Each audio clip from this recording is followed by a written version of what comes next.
All right, let's talk about cold calling scripts.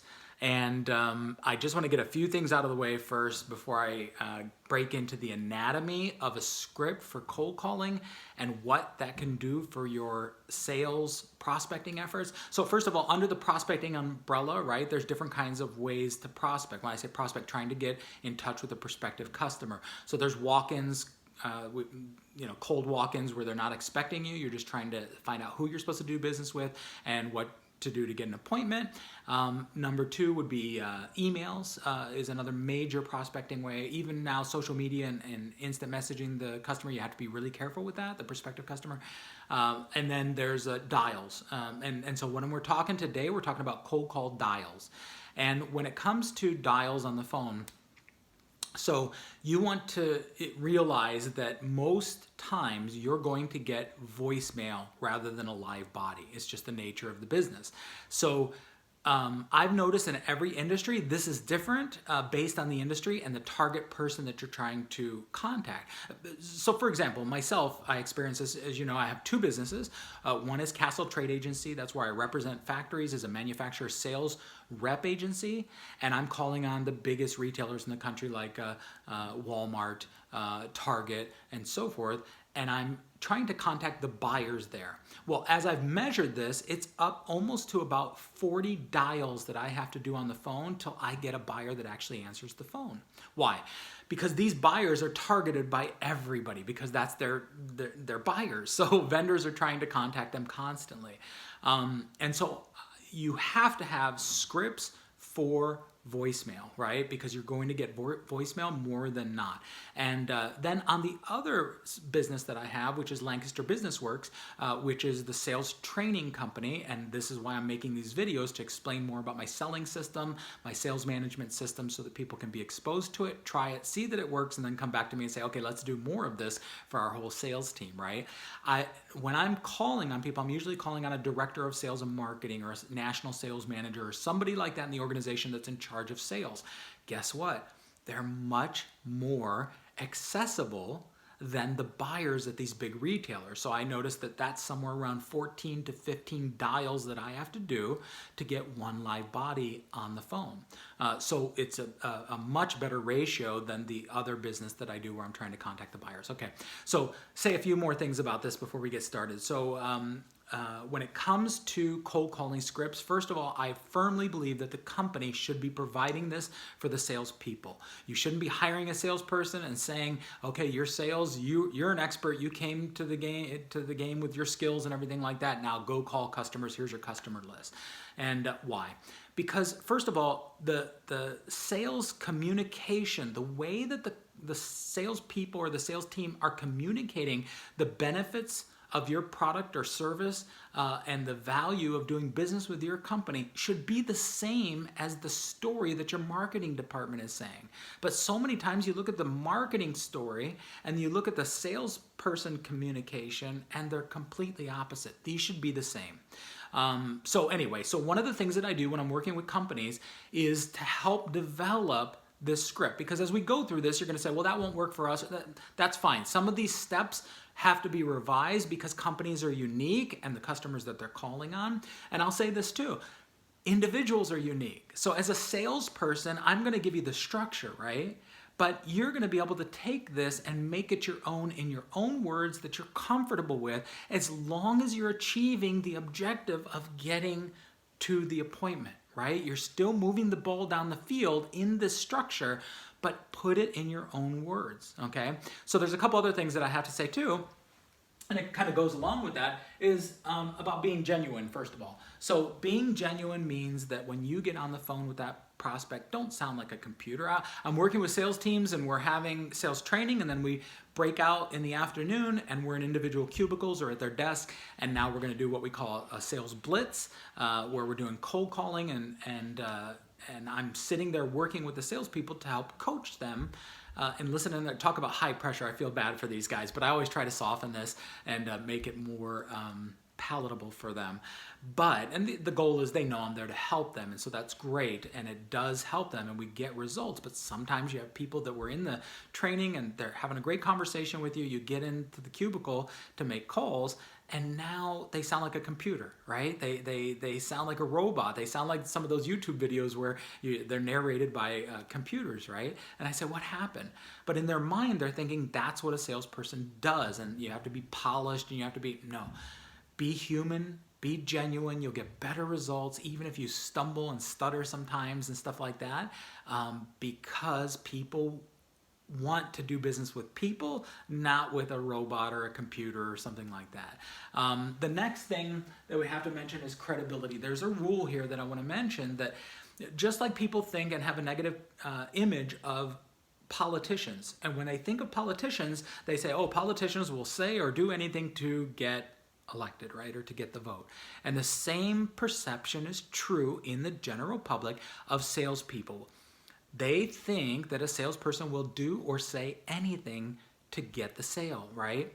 So we have to come, knowledge is power if it's applied. We know that. How are you using that in your sales strategy? All right.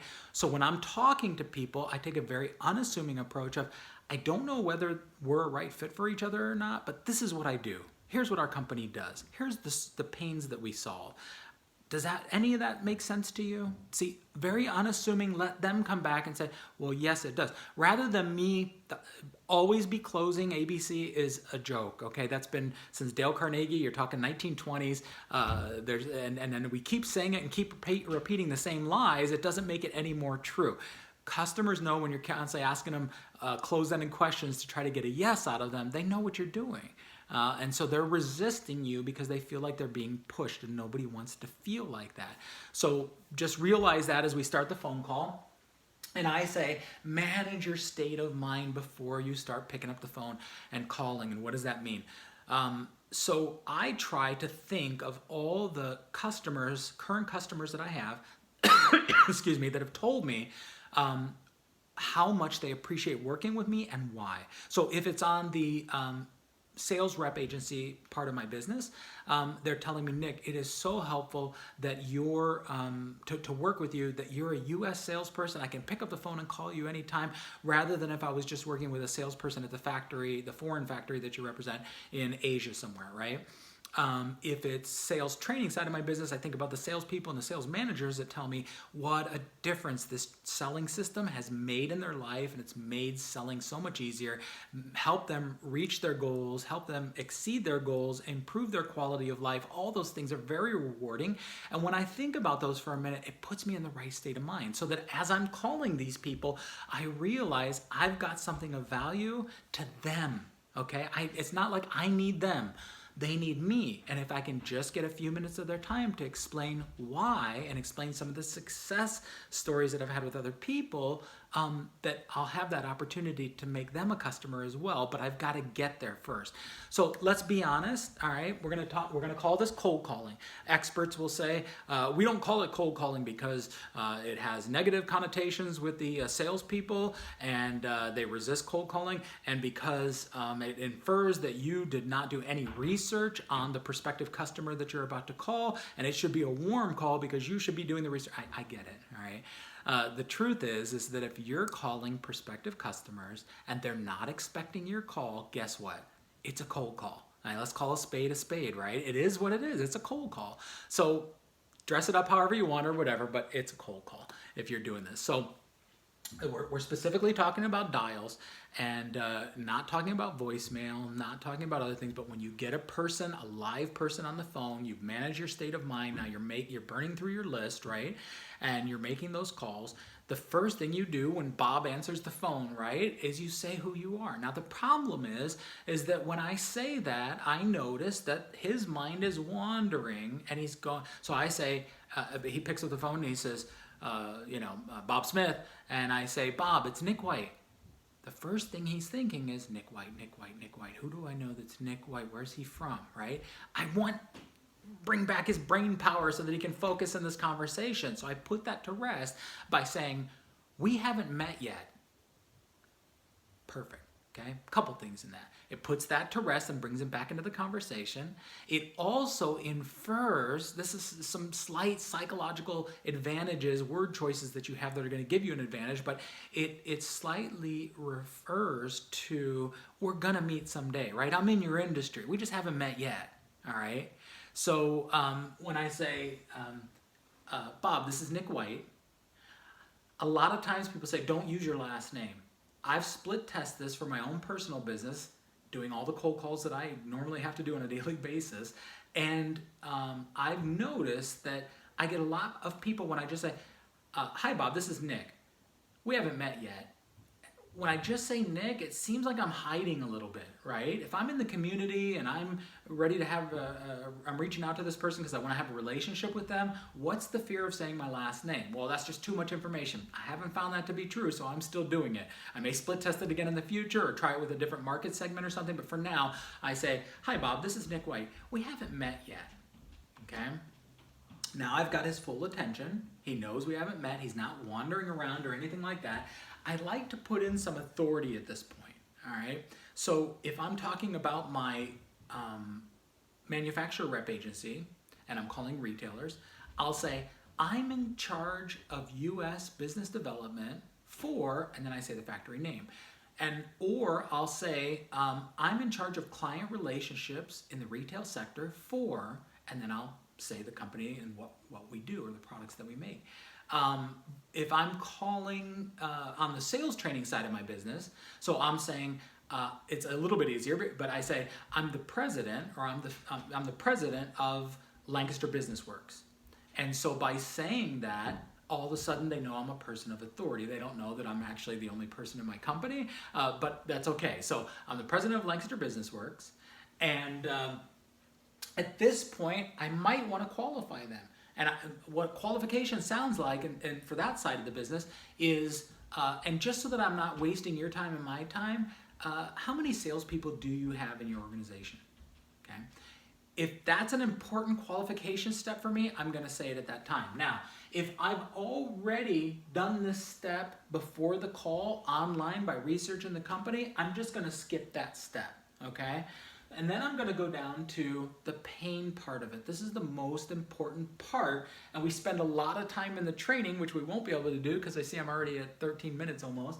But the pain part of this is done a couple different ways. All right, so if I'm selling sales training, I'm saying to the person that I work with sales organizations who feel that their salespeople need training or better techniques on getting in front of customers and closing and getting appointments. Or once they're in front of customers, they need more training and tactics to close the sale and get the customer to a decision of yes or no. Or they're closing sales, but they're doing a bad job of negotiating at the pricing point, and we feel like the sales that they're bringing in are not profitable, or they're leaving money on the table. Okay, so after I've said those three pains, now let me go to the other side of the business. So on the Castle Trade Agency side of the business, when I'm working with a retailer, I'm saying something in one of three areas. Usually when you're selling products or equipment or something like that, not services, you're talking about quality, price, and delivery, all right? So customers who are experiencing problems with quality in this area of the product, whatever it is in your industry, customers who feel that they're paying too much for this and they're being beat by their competition, and customers who are having bad service or service issues like late deliveries, and whatever those things are in your industry, you're talking about those pains. And so I like to say, and I like to do a little third-party reference here as I can, and say something like, customers tell me that some of the benefits of working together, or some of the benefits of our product since buying our product, is this, this, and this, okay? So this is where I put the pain out there. And then, because of the fact that salespeople are not viewed as credible in the minds of the prospective or the general public out there, and the prospect that I'm talking to, I'm gonna do a very unassuming confirmation at that point. Because most salespeople are saying, hey, you probably are experiencing problems with this, this, and this. And again, the prospect pushes back. Now, we don't really have those problems. But when I say to the prospect, I don't know if any of that sounds familiar to you. Bob, I don't know your business, but does any of that resonate with you? Bob, I don't know what you guys have experienced, but does any of that sound familiar with you? I'm looking for a little bit of confirmation where he says, yeah, we've had some issues like that, but it's not that bad right now. Whatever he says at that point, I'm going to say, well, the reason for my call is I was going to see if we could set up a visit. I always say visit, not appointment, not meeting, okay? Because those have negative images that go, or negative emotions that come up. It sounds like it's going to take too much time and so forth. If we could have a short visit so that we could see if we're a right fit for each other, so that I could introduce to you what we do for other customers and see if there's any value we could bring to your company. However you say that, what you're doing right now is telling them they want to hear what's the reason for this call, right? So I've gone through who I am. I've mixed in a little authority in that in the very beginning. That took just a couple of seconds. And then I went right into pain. Here's what we do. And then I'm now telling him the reason for my call, and then I'm going into the close. And the close is a couple different ways. So after I've got buy-in and he says, yes, we've had some issues like that in the past, or yes, these are things that are concerning to us, or yes, I'm interested in what you just said. After I get that, I go right. So I don't say, well, when is a good time to meet? Because they're always busy, right? And so I'll suggest the time. Now, you've heard this before too. Now, you can do this a couple different ways. I'll say, great, I'm going to be in the Ephrata area, or I'm going to be in the Leola area next week on Wednesday. Would morning or afternoon work for you? And if he says, oh, Wednesday's bad for me, I say, oh, no problem. Now that you're looking at your calendar, what day is good for you? Okay? So at this point, we're just trying to work out the details. I'm not assuming that he's going to jump off at any point. Oh, by the way, during this call, I didn't mention, besides managing my state of mind, I'm paying attention to their state of mind too. Have you ever had a customer on the phone? You just caught them at a bad time. I mean, the truck just crashed into the loading dock, or a forklift just fell over, or somebody just quit on them, or something like that. And it's just a bad time, right? If that's the case, call it. Address the elephant in the room. If he's like, I have no time for this, no problem. I'll call you back in 2 weeks, or something like that. Tell them what you're going to do. Get off the phone. Jump off of it at that point. Now, if they're not in just a terrible, terrible state of mind like that, where it's just, all heck is breaking loose and stuff like that, I might say to them, totally understand it's a bad time. Why don't we set it out a month from now so that we can plan it that far in advance? What looks good for you in March, okay? If I get him to say, now he might say, just call me back in March, no problem. When I call him back, I'm gonna say, hey Bob, I don't know if you remember me or not, I called last month, caught you at a really bad time. Talk about having respect for you, that you, one, respected his time, and two, followed up when you said you were going to follow up. Most salespeople don't do that, all right? So anyway, once we've got the appointment, I like doing something that's called Let's Pretend. The Let's Pretend tool sounds like this. Hey Bob, let's just pretend that we have our meeting, and at the end of it, you decided that this is great for your company and brings value and so forth, and you want to move forward. What does that look like? Is there anybody else that needs to be involved in that decision? You might say it this way too. Let's just fast forward to the end of our meeting on Tuesday, and let's suppose that. So however you want to say it, it's always good, because how many times have you gotten into a meeting? Now maybe this isn't relevant in your industry, but if it is, you've gotten to the end of a meeting and he says, I like it, Nick, I like everything you're saying. I need to call in my vice president of sales, or I need to call in the controller of the company. Let's set up a meeting to come back so that you can explain all this to them, right? There's a chance that by doing this, you'll get a certain percentage of people who will now pull out of the woodwork who those people are, those key employees that need to be involved in this decision to buy your product or service, right? So rather do it now. Email invite. So of course, this is the time we're going to say, let me send you an invite by email. What's your email address? Assuming at this point you didn't know who it was or what their email address was, you haven't made contact with them, this is the perfect time to do that. If you've already got it, skip that and then go to which pain. Great. And I know there's a lot that I can talk about when I come in there about our product, our services, and so forth, or our customers.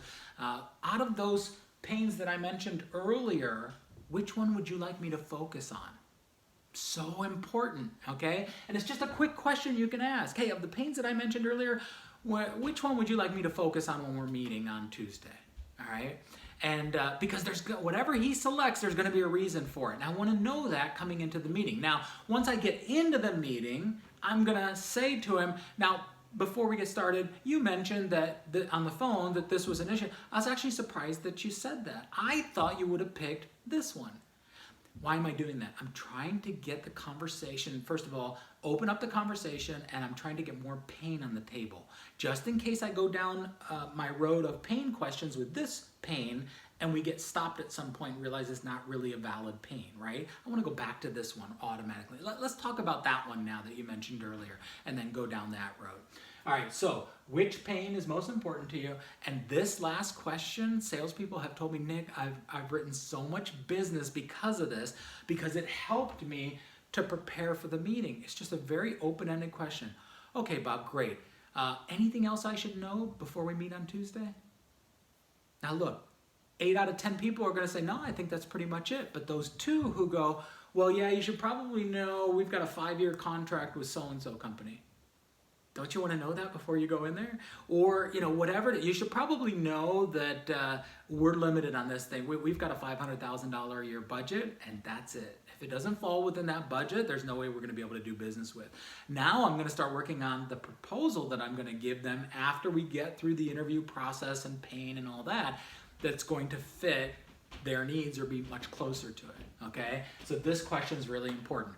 All right. I wanted to talk about the typical objections we get, because when you call the prospective customer, what do you get? I'm busy right now. I'm working with someone else already. Send me some literature. I'm not interested. I'm happy with my current supplier. And you're probably going, Nick, you must have worked in our industry before. But the truth is these are all the objections. And there's more than that, but these are the most common objections that everybody gets when you're cold calling prospective customers. So please watch for that separate video, and I'll talk about how to answer each one of these again with the goal of getting the appointment, not selling over the phone to the customer. All right. I hope that was helpful to you, and I look forward to hearing from you.